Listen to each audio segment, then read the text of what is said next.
Hello, everyone. Well, they have been warned. After the horrific attack from a couple of days ago on Kyiv, during which an apartment building was struck and 24 people, including 3 children, were killed, Zelensky said, you know what, we're done playing games, we're going to retaliate. And they did. Now, to Ukraine's credit, they did their best to target military establishments, so military factories, military storage, things like that. However, in a massive 500 drone attack, there were some drones that flew by and hit other targets. Is it sad? Yes. But again, they have been warned. As I mentioned many times, people of Russia, you don't like this. Your president, your government is right over there. Tell them to clear the fuck out of Ukraine and leave Ukrainians alone, and all of this goes away. The interesting thing about this also is if you listen to the reactions of the eyewitnesses in Moscow and Leningrad who were affected by this air raid, they all repeat the same things. They're all saying, oh, I never thought this was going to affect me. So while Russian troops were committing acts of genocide, atrocities, torture, murder in Ukraine, they didn't care. While Ukrainian cities were being bombed day and night for months and ends, they didn't care. When Ukrainian children died, they said, oh, well, that's a good thing, right? Because now they won't grow up and try to exact revenge. Remarks I have personally read on Russian telegrams, Russian forums. That is the thing. They're great advocates of killing Ukrainian children because otherwise Ukrainian children will grow up and exact revenge. And for that matter, while their own soldiers were dying by the thousand in the meat grinder that is Ukrainian front, they also didn't care. But now that war has been brought to them, to their doorstep, they are suddenly upset. Also, for once, Trump administration actually did something that is advantageous to Ukraine. They did not extend the waiver on Russian sanctions.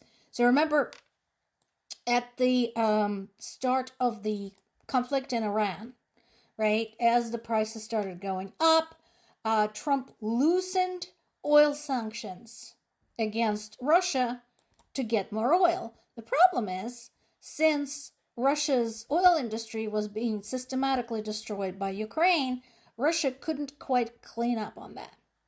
So, the waiver of the sanctions has now expired, and they're not extending it.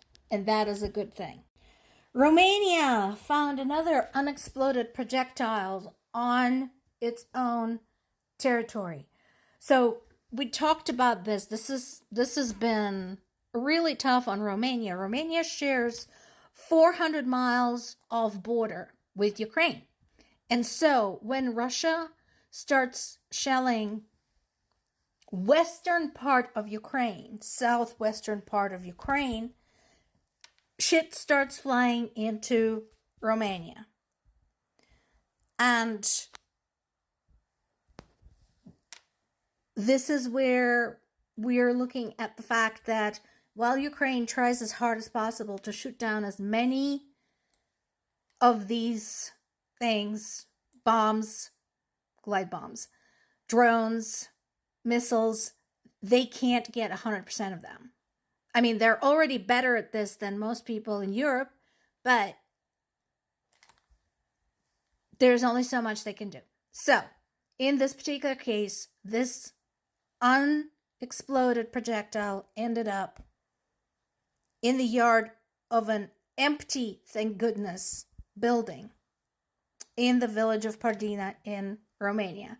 And Romanians are not feeling warm and cozy about this, nor should they. This is scary because next time the house might be inhabited and the projectile might not be unexploded. 14 Eastern nations who are NATO members are all saying what basically Ukraine has been telling them this entire time. Don't wait. You need air defenses. Don't wait. Don't delay. Set aside portions of your budget to make sure that you can defend yourself, especially since Russia continues towing the line and routinely violating NATO airspace. This needs to be happening now. I mean, some countries are already working with Ukraine on this subject. Good. But it's not enough. This needs to be a coordinated effort. And again, Russia is the kind of country and has the kind of government where it won't sink in with them until there are tangible, drastic consequences to them personally.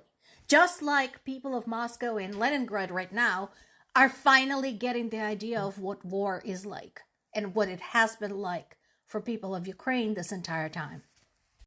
And yes, I agree.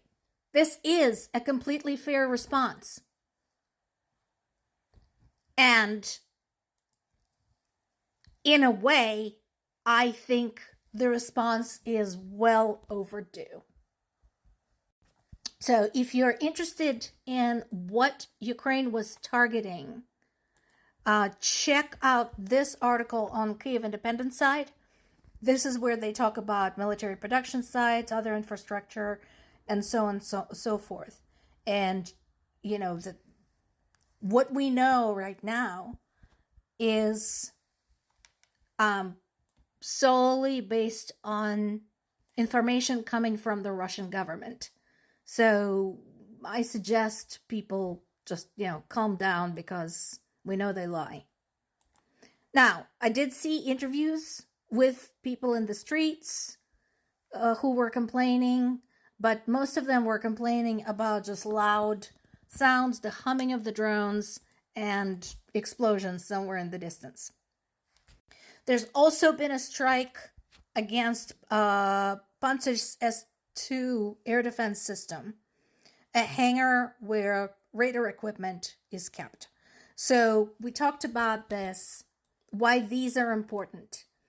Basically, if you think about even just civilian traffic control, right?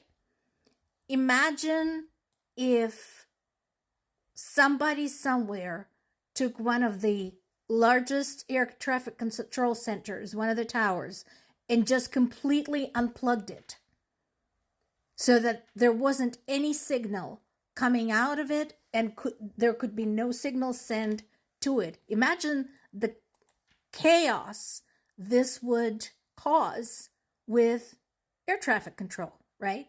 Well, this is exactly what is happening when Ukraine hits these communication centers, these guidance centers located either in Russia or in the occupied areas. They're basically rendering Russian aviation and Russian assault weapons like drones, like guided bombs, etc., deaf and blind. There appears to be at least one Russian independent source by the name of Astra, which is reporting on what Ukrainians had struck. So it might be worth looking into.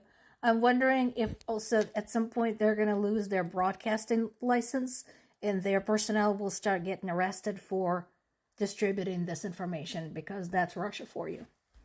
More to come.